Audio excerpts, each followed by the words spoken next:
6 anos depois que as primeiras estacas foram cravadas no chão do bairro Maitá, uma das obras viárias mais importantes do Rio Grande do Sul finalmente foi inaugurada.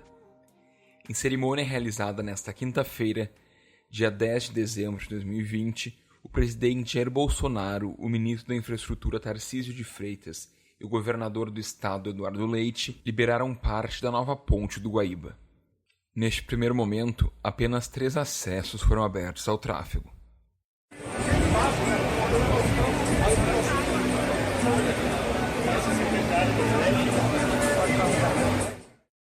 Essa grande estrutura, que começou a ser concretizada em 2014, tem uma história ainda mais longa. Em 2010, a então candidata à presidência Dilma Rousseff prometeu uma nova ponte sobre o Guaíba. Em dezembro de 2011, ela anunciou uma parceria da União com o governo do Rio Grande do Sul e da Prefeitura de Porto Alegre para essa construção. Nós começamos liberando hoje o direito do DENIT investir, porque vai ser uma obra pública de 900 milhões. Nós pretendemos licitar diretamente o projeto executivo. Não queremos que haja assim, nenhum problema daqueles que dá quando você licita o básico e quando você vai fazer a obra, o preço é outro, o risco é outro, o processo de engenharia é outro. Então nós vamos fazer uma licitação. Acreditamos, uma licitação de projeto executivo diretamente. Nós já temos um estudo de viabilidade técnica e econômica, porque nós contratamos esse estudo, para saber, por exemplo, como ele vai explicar qual é o traçado, como é que faz e como é que vai ocorrer a ponte. Que aí eu gostaria mesmo que eles explicassem. E pretendemos lançar a licitação em janeiro. Esse projeto executivo no Brasil demora, em média, 1 ano e 3 meses, 1 ano e meio. A partir daí, nós licitamos a obra. E acreditamos que ela leva, pela complexidade dela, por ser ponte, geralmente obra de arte desse tamanho, e tendo de passar em cima de água, ela levará em torno de uns 2 anos e meio a 3. É o que nós supomos. A previsão inicial era de um investimento de 646,6 milhões de reais, e a obra deveria ser entregue em outubro de 2017. Agora, a previsão total de investimento é de 820,1 milhões, porque somaram-se ao valor inicial 21,1 milhões de aditivos e 149,5 milhões de correção monetária. Até o momento, foram investidos cerca de 750 milhões de reais. A assinatura da ordem de início dos serviços aconteceu em 13 de outubro de 2014, em uma cerimônia com a presença do então ministro dos Transportes Paulo Sérgio Passos no canteiro de obras do consórcio Ponte do Guaíba. Em um primeiro momento, foram montados o canteiro industrial para a fabricação de peças pré-moldadas, como vigas e estacas, as áreas para construção e os caminhos de acesso. Eu não estou cumprindo uma promessa de campanha só sem considerar a importância da obra. Eu estou cumprindo uma promessa de campanha que tem consistência. Eu considero que é sim um problema importante do Estado.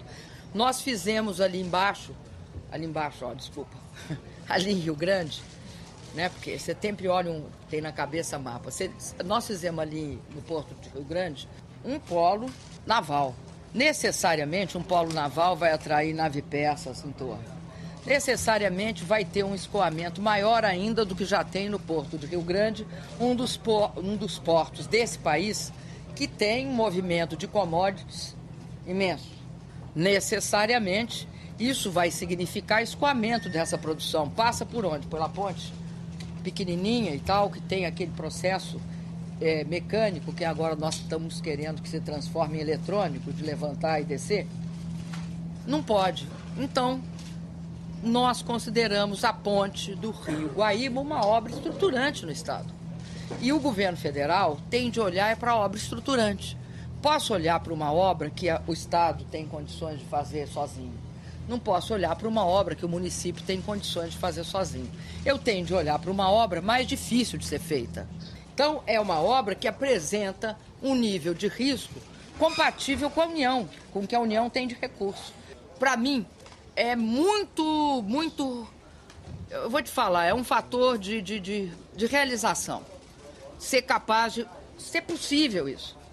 Né? Também não me vanglorio, não, porque não sou eu que torno isso possível apenas. Tem todo um grupo de pessoas que estudou o projeto, tem todo o fato de que o Brasil mudou. Cercada de expectativas pelo alívio no trânsito que vai gerar na ligação entre a capital e a metade sul do estado, a nova ponte do Guaíba é o nosso tema de hoje aqui, no Direto ao Ponto. Eu sou Eric Halpe. Bem-vindos.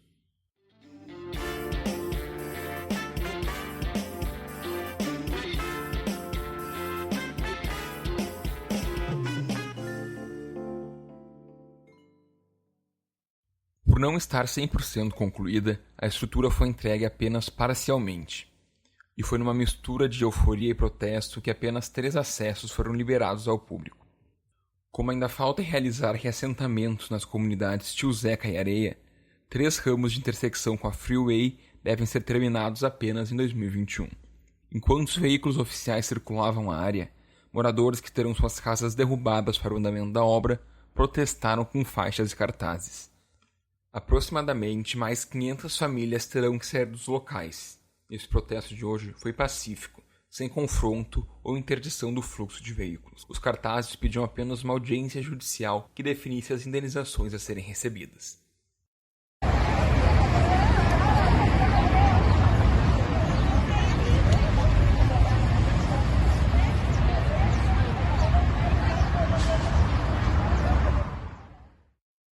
Por ser um empreendimento estatal, a obra não chegou a sofrer com interrupções no período mais restritivo da quarentena provocada pela pandemia de Covid-19.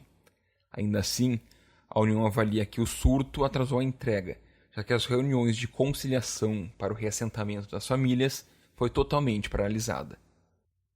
A travessia tem, ao todo, 13,6 km com um total de 5 km de trecho em aterro e 7,3 km entre pontes, alças e viadutos. Para alcançar o vão de 40 metros até o Guaíba, que viabiliza a passagem de embarcações sem a necessidade de paralisar o trânsito, como é feito hoje na ponte móvel, foram necessárias 348,7 mil toneladas de concreto e também 18,9 mil toneladas de aço, o equivalente a 2 torres Eiffel. A estimativa é de que 50 mil veículos utilizem a travessia diariamente. Em seu discurso de inauguração, o ministro Tarcísio de Freitas Gomes demonstrou extremo conhecimento técnico sobre a obra. Durante o governo de Dilma Rousseff, ele pertencia aos quadros do DENIT e foi um dos responsáveis pela construção da rodovia do Parque e esteve na capital vistoriando essas obras. Hoje, ele diz que sua felicidade é como a de um nascimento de um filho. E é bom demais ver essa ponte sendo entregue. É como se fosse um filho nascendo. Literalmente, ele está nascendo bonito, é um filho bonito. Porque a gente viu o projeto, a gente viu o lançamento da primeira estaca e agora a gente está vendo a conclusão. Uma ponte que tomou muita velocidade a partir do ano de 2019. Então o ano de 2019, o ano de 2020 foi um ano de acelerar, de produzir. E faltava ainda a concretagem, faltava o lançamento das vigas lá do entroncamento com a 290. E aí eu perguntei para o pessoal da obra, o que vocês vão fazer no feriado de finados? E a resposta foi, nós vamos trabalhar. Que bom, porque a melhor maneira de homenagear aqueles engenheiros que nos deixaram é trabalhando no dia de finados. Então vamos trabalhar, e a turma trabalhou. A turma trabalhou.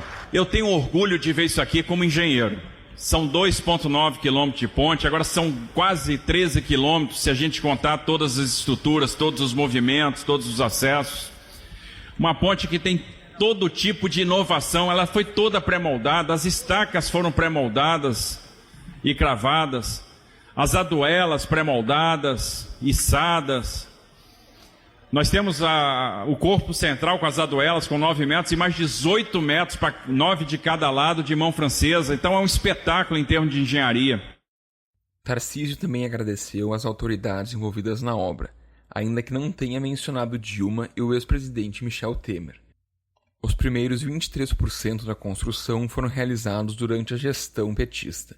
Já sob o comando do MDBista, foram 55%, totalizando 78%. E desde 2019, quando Bolsonaro assumiu, a infraestrutura avançou até os 95% atuais. E o meu cumprimento especial vai a todos que participaram, que foram importantes para que essa obra acontecesse.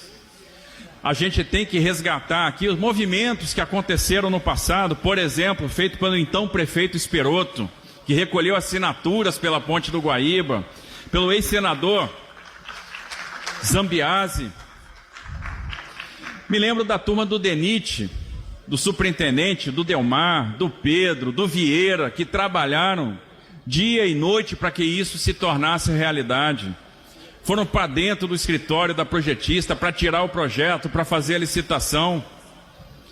Meu cumprimento muito especial ao DENIT, General Santos Filho, por tudo que o DENIT vem fazendo, por todas as entregas. Meu cumprimento muito especial aos engenheiros que projetaram essa ponte. Meu cumprimento muito especial à construtora Queiroz Galvão, que fez esse primor de engenharia, algo que é para a gente se orgulhar. É uma das maiores obras que estavam em execução aqui no Brasil. Meu cumprimento muito especial vai para cada operário que deu sangue aqui dentro.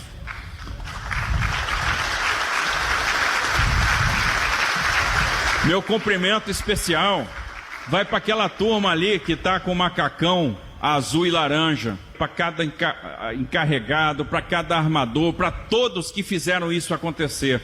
Vocês são os verdadeiros heróis da infraestrutura, vocês é que fizeram a diferença. Então, no dia de hoje, só me resta, por dever de justiça, agradecer e dizer meu muito obrigado. O Brasil agradece o empenho de vocês, agradece o esforço de vocês.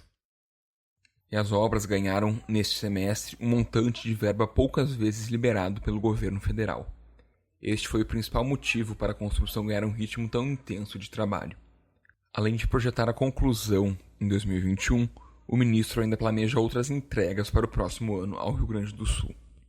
Ano que vem vai ser um ano de entrega do contorno de Pelotas, da travessia urbana de Santa Maria.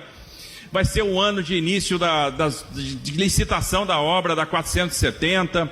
Vai ser o ano da obra da 116 Norte, que a gente começa lá pela duplicação da ponte do Rio dos Sinos, pelo viaduto do bairro Charlau. Vai ser o ano da ponte de Porto Xavier. Vai ser o ano da infraestrutura. Vai ser o ano que a gente vai trabalhar na prorrogação, na renovação da Malha Sul, com investimentos estruturantes no campo ferroviário, com a recapacitação do ramal de Cruz Alta, do ramal de Uruguaiana, com a ligação ferroviária até o Porto de Rio Grande, além do contrato do projeto da pavimentação na 470, de André da Rocha até Barretos.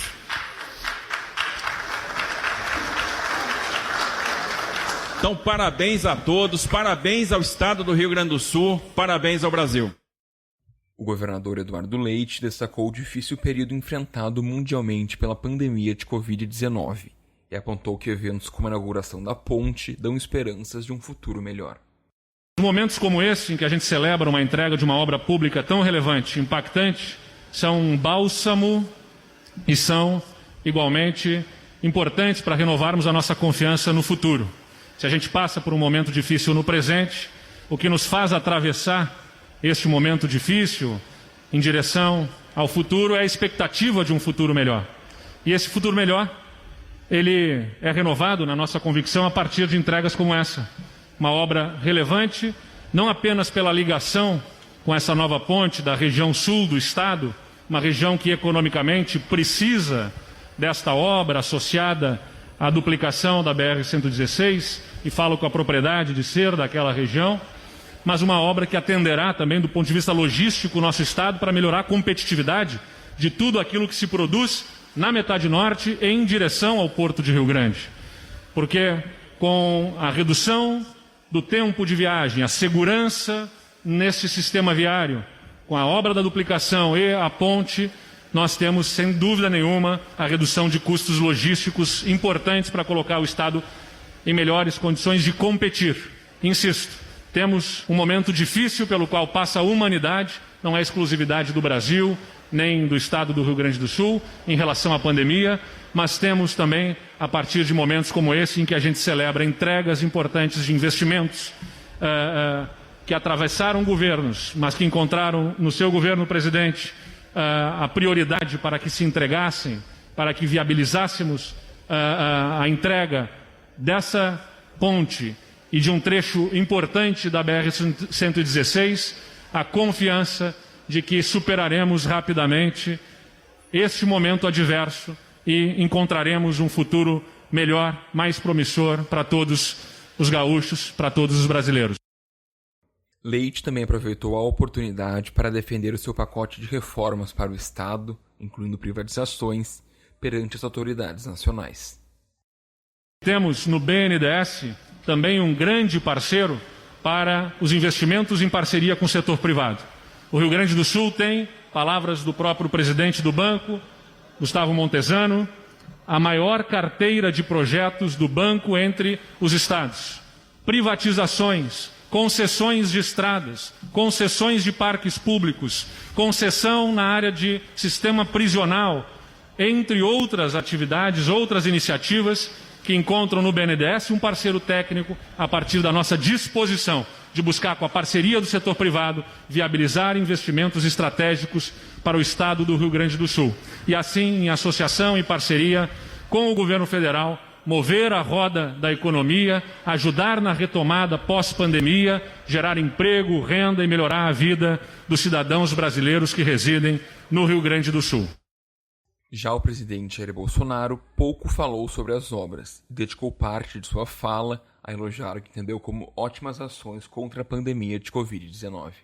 É uma satisfação muito grande estar aqui nesse estado maravilhoso, Rio Grande do Sul. Sou paulista, fui adotado por Minas Gerais e me sinto em casa aqui no Rio Grande do Sul. Governador, parabéns, muito obrigado por essa recepção maravilhosa. O momento é para nós inaugurarmos uma obra que não começou conosco. Como a grande maioria, Tarcísio, das obras não começaram conosco. Mas nós falamos, nós vamos terminar todas aquelas que forem possíveis de serem terminadas. Que afinal de contas, né, entre começar uma obra e terminar outra, a diferença, logicamente, tem o trabalho no meio, mas é muito menos difícil e muito mais proveitoso nós terminarmos obras. A minha colega Brenda Fernandes recebe agora o repórter Gabriel Guedes, do Correio do Povo, que acompanhou essa cerimônia e traz um pouquinho dos bastidores. Brenda, com você. Seja bem-vindo ao podcast, Gabriel Guedes. Oi, Brenda. Oi. Tudo certo? Aí do Correio do Povo. Tudo certo. Gabriel, tu participou hoje de manhã da entrega da nova ponte, né? A primeira entrega da nova ponte do Guaíba, onde a gente sabe que tem a presença do presidente Jair Bolsonaro e de mais autoridades também, incluindo o governador Eduardo Leite. Eu queria que tu comentasse com a gente sobre os protocolos de enfrentamento à pandemia, né? A gente sabe que esse evento ele acontece aqui no Rio Grande do Sul em um momento também de reaceleração da pandemia, né? Um momento bem mais crítico. E eu queria que tu relatasse pra gente como é que tu observou o cumprimento dos protocolos, o uso de máscara. Eu queria que tu contasse um pouco do teu relato. Bom, Brenda, acho que é importante ressaltar aí que não só neste evento público, mas em outros, inclusive a gente pôde ver isso bastante também nas eleições, praticamente os protocolos são ignorados. A gente observa assim que eles existem em algumas partes, tá? No caso de um evento de um protocolo presidencial, né? Uhum. Como esse que a gente acompanha sempre. Eu, no meu caso, é o quarto, né? É diferente de acompanhar um evento na Prefeitura de Porto Alegre ou no governo do Estado, né? É mais rigoroso. Então, na chegada, os jornalistas e os convidados tiveram, quando na hora de passar, por exemplo, no detector de metais, tiveram que manter distanciamento, né? O pessoal do protocolo cerimonial pedia para a gente ficar distanciado uns dos outros. E depois, chegando na área do evento mesmo, aí sim, aí tinha cadeiras, dessa vez bastante distanciadas, em outras ocasiões seriam lado a lado, né? Dessa vez tinha uma distância assim, mais ou menos um meio metro, um pouco mais que isso, entre uma cadeira e outra, né? Uhum. E, claro, todo mundo, a princípio, usando máscara, né? Mas o nosso presidente não estava utilizando. Ele, talvez, pensando que a Covid não reincida enfim, pensando que ele não possa se recontaminar uma segunda vez, ele não usa máscara, né? Mas a gente sabe que há vários casos de recontaminação. Inclusive, semana passada eu fiz uma reportagem sobre 7 casos que estão sendo investigados pelo Hospital de Clínicas, né? Uhum. E haviam apoiadores no local também, Gabriel? A questão dos apoiadores, eles ficaram afastados dessa vez, né? Eu até consegui, digamos assim, me filtrar, participar num grupo aí de WhatsApp de apoiadores do presidente, né? E não foi uma das melhores experiências, porque a gente vê muitas mensagens assim que não são adequadas, né? Principalmente a questão de pensar um diferente do outro, né? Que esquerda é pior que direita, esse tipo de coisa, né? Sim, mas eles estavam lá na inauguração no local? Havia muitos apoiadores do presidente esperando? No WhatsApp que eu estava falando justamente, né?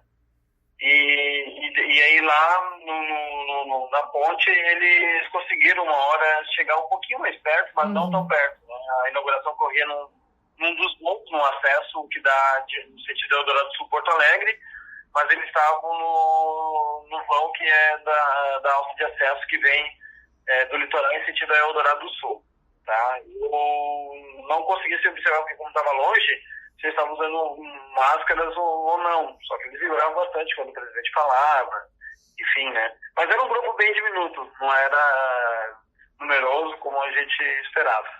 Sim, e tinha também uma estrutura de segurança em volta do presidente, ou foi um evento mais aberto, mais tranquilo? Como é que tu percebeu essa questão? Não, eu percebi que o esquema de segurança se manteve o mesmo de outros eventos presidenciais, de outros eventos presidenciais aqui ao Rio Grande do Sul. O presidente bastante vigiado, principalmente pela Polícia do Exército, Brigada Militar, Polícia Rodoviária Federal, os agentes do Gabinete de Segurança Institucional, enfim, todo mundo atuando para manter a segurança do presidente, né? E ele se manteve apenas rodeado, basicamente, de lideranças políticas, se manteve longe, assim, de populares e de jornalistas. E a relação com o jornalista, teve uma proximidade? Ele chegou a dialogar? Como é que foi?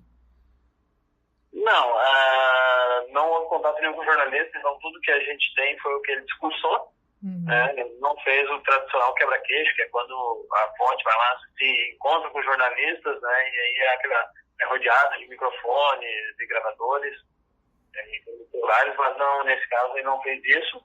E nem também o ministro da Infraestrutura, o Tarcísio Gomes de Freitas, e uma outra autoridade que acompanhou ali fez isso com a gente. Em outras ocasiões fariam. Mas não por causa da Covid. Mesmo com a Covid, em outras ocasiões fariam isso ainda. Sim, tu acha que foi uma questão de agenda apertada ou para manter mesmo esse distanciamento depois de vários episódios de conflitos, a gente sabe, né? Eu acho que a questão toda é a relação conflituosa dele com a imprensa. A imprensa foi criticada durante a visita do presidente Bolsonaro. Ele criticou o tom de alarmismo, enfim, que houve no começo da pandemia, né? Claro, um pouco mais soft que outras vezes, mas ele criticou a imprensa. Então, essa relação dele com a imprensa é sempre bastante conflituosa, né? E, basicamente, a base comunicacional dele é por meio das redes sociais, seus seguidores e simpatizantes, né? E por fim, Gabriel, como é que tu percebeu o encontro do presidente Jair Bolsonaro com o governador Eduardo Leite? Tu conseguiu perceber se tiver uma proximidade maior, se foi aquele encontro mais cordial? Eu acredito que o encontro tenha tido um tom assim, mais cordial de concordância, né? No sentido de conciliar, porque foi um encontro breve, então o presidente e o governador se encontraram logo depois que ele desembarcou no aeroporto, e depois o presidente não fez nenhuma menção ao encontro feito com o governador, mas o governador disse que acreditava que no poder de liderança da União para estabelecer o plano de imunização, enfim, que vai levar a gente a derrotar essa pandemia de Covid-19, né? Mas foi bem sucinto mesmo, não foi nada além disso mesmo. Certo, Gabriel. Muito obrigada pela tua participação no podcast. Muito obrigado, e a gente está aí sempre à disposição para passar esses detalhes das nossas coberturas aí no Correio do Povo. O Direto ao Ponto de hoje fica por aqui. Eu sou Eric Halpe e a edição é de Aleph Alencar. Até a próxima. Tchau, tchau.